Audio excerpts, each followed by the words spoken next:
Selamat datang di Pau Channel, saluran berita orang-orang soleh. Pau Channel, saluran kebanggaan kita semua. Sebelum menginjak kisah berikut, silakan tekan tombol subscribe dan like, agar tidak ketinggalan info berikutnya. Terima kasih.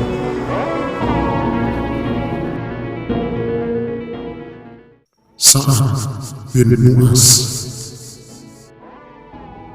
Abu Nuaim meriwayatkan bahwa Sa'ad bin Abi Waqqas berkata, ketika Sa'ad bin Mu'az wafat setelah selesainya perang Khandaq, Rasulullah Shallallahu Alaihi Wasallam keluar dengan terburu-buru sampai kain ridaknya yang terjatuh tidak dihiraukannya lagi dan tanpa menoleh kepada siapapun.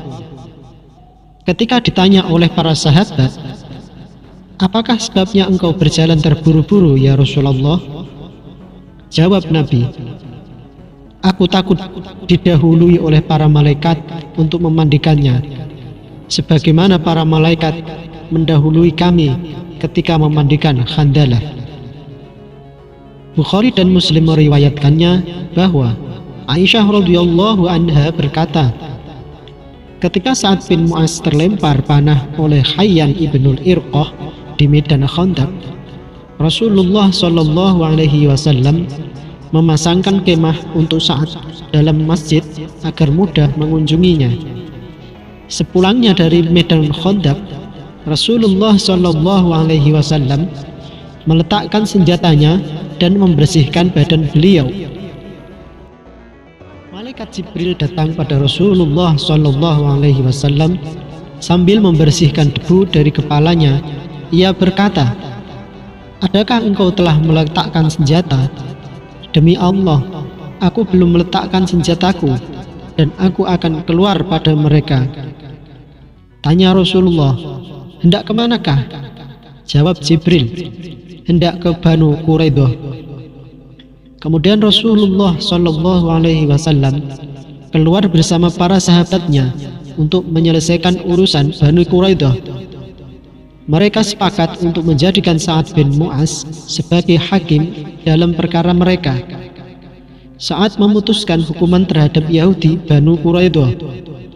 Kaum pria yang ikut berperang dibunuh, kaum wanita dijadikan budak beserta anak-anaknya, dan harta dibagi sebagai rampasan perang.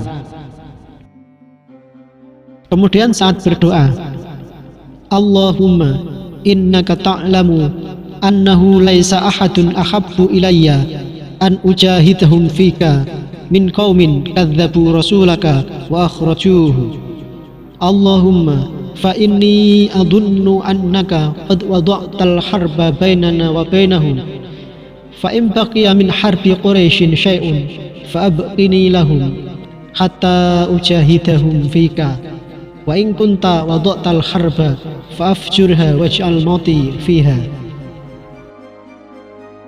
Yang artinya, ya Allah, Engkau tahu bahwa tidak ada sesuatu yang lebih kucintai daripada berjihad melawan kaum yang memusuhi Rasulmu dan mengusirnya. Ya Allah, aku perkirakan Engkau telah mengakhiri peperangan antara kita dengan mereka, kaum Quraisy. Ya Allah, jika memang ada peperangan antara kita dengan mereka, aku mohon Engkau panjangkan umurku sampai aku dapat berjuang melawan mereka. Jika Engkau telah mengakhiri peperangan antara kita dengan kaum Quraisy, maka pecahkan lukaku dan matikan aku karenanya. Doa saat ini dikabulkan oleh Allah. Lukanya pecah di malam hari dan beliau pun meninggal dunia di malam itu juga. Baihaqi meriwayatkan bahwasannya Jabir berkata, saat terkena panah di sebelah lengannya hingga terputus urat lengannya sehingga darahnya banyak mengalir keluar. Melihat hal itu Sa'ad berdoa, ya Allah, jangan aku dimatikan sebelum aku puas melihat Banu Quraidah menyerah. Darah Sa'ad segera berhenti, tidak setetes pun yang mengalir keluar sampai Banu Quraidah menyerah dan menerima hukuman Sa'ad. Setelah Yahudi Banu Quraidah dijatuhi hukuman mati, lukanya segera pecah dan Sa'ad pun meninggal dunia. Imam Baihaqi pernah meriwayatkan dari Ibnu Umar radhiyallahu anhu bahwasanya ketika Sa'ad bin Mu'az wafat, Rasulullah sallallahu alaihi wasallam berkata, "Taharraka lahul arsyu wa syayya'a janazatahu sab'una alfu malak." Yang artinya, arsy bergerak dan jenazahnya diiringkan oleh sebanyak 70.000 malaikat. Imam Baihaqi juga meriwayatkan dari Jabir bin Abdillah bahwasannya ketika Sa'ad bin Mu'az wafat, malaikat Jibril datang pada Rasulullah sallallahu alaihi wasallam dan bertanya, "Man hadzal 'abdus shalih alladzi mata futihat lahu abwabus samai wa taharraka lahul arsy." Yang artinya, siapakah gerangan seorang soleh yang mati ini, yang dibukakan baginya pintu-pintu langit dan arsy pun ikut bergerak karenanya. Ketika diselidiki oleh Rasulullah SAW dari para sahabatnya, ternyata yang wafat itu adalah Sa'ad bin Mu'az. Ibnu Sa'ad meriwayatkan bahwasannya Maslamah bin Aslam bin Khuraisy berkata, "Dakhala Rasulullah sallallahu alaihi wasallam wa ma fil baiti illa sa'tun musajjah fara'aituhu yatakhaffa wa aw ma'a ilayya qif fa waqaftu wa radattu man wara'i wa jalasa sa'atan summa kharaja fa qultu ya Rasulullah ma ra'aitu ahadan wa ra'aituka tatakhaffa faqala ma qatartu ala majlasin hatta qabadha li malakun minal malaikati akhadha janahaihi. Yang artinya, Rasulullah sallallahu alaihi wasallam masuk rumah. Tidak seorang pun dalam rumah itu selain jenazah Sa'ad bin Mu'az yang ditutupi dengan kain. Aku lihat Rasulullah sallallahu alaihi wasallam berjalan seolah melangkah-langkahi orang. Kemudian beliau memberi isyarat padaku untuk berhenti, dan aku pun segera berhenti. Orang-orang yang berada di belakangku juga ikut berhenti. Rasulullah sallallahu alaihi wasallam duduk sebentar, kemudian beliau keluar. Aku bertanya pada Rasulullah, "Ya Rasulullah, tidak seorang pun yang kulihat dalam rumah itu. Tapi, mengapakah aku lihat engkau berjalan seolah-olah melangkah-langkahi orang banyak?" Jawab Rasulullah, "Hampir saja aku tidak dapat duduk kalau tidak salah seorang malaikat yang berada di situ menarik salah satu sayapnya." Abu Nu'aim juga meriwayatkan bahwasannya Ash'as bin Ishaq bin Sa'ad bin Abi Waqqas berkata,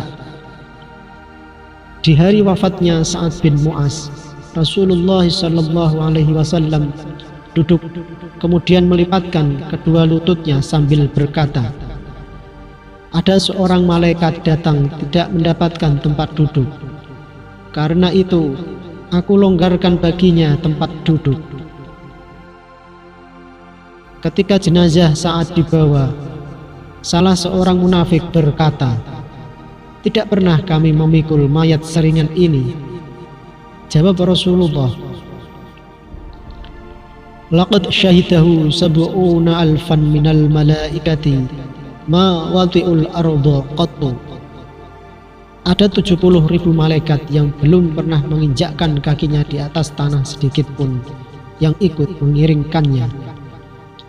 Ibnu Sa'ad dan Abu Nu'aim meriwayatkan dari Muhammad ibnul Munkadir bahwasanya Muhammad bin Surahbil bin Hafsah berkata, ada seorang sahabat yang mengambil segumpal tanah dari kubur Sa'ad bin Mu'az.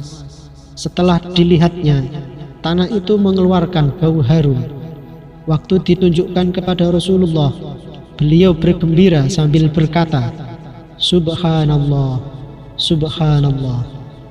Kemudian beliau berkata, "Alhamdulillah, lau kana ahadun najian min dhammatil qabri lanaja minha sa'dun dhammahu dhammatan summa farrajallahu anhu, yang artinya, alhamdulillah, jika memang ada seorang yang selamat dari himpitan kubur, pasti Sa'adlah yang akan diselamatkan. Semulanya ia dihimpit kubur, kemudian ia diselamatkan oleh Allah. Ibnu Sa'ad meriwayatkan bahwa Abi Sa'id Al-Khudri radhiyallahu anhu berkata, kuntu mimman akhduru li Sa'din qabrahu fakana yafuhu alainal misku kullama khadarna nasratan min turabin, yang artinya, aku termasuk salah seorang yang ikut menggalikan lubang buat kubur Sa'ad. Setiap kali kami menggali tanah, terciumlah bau harum dari dalamnya. Wallahu a'lam bishawab.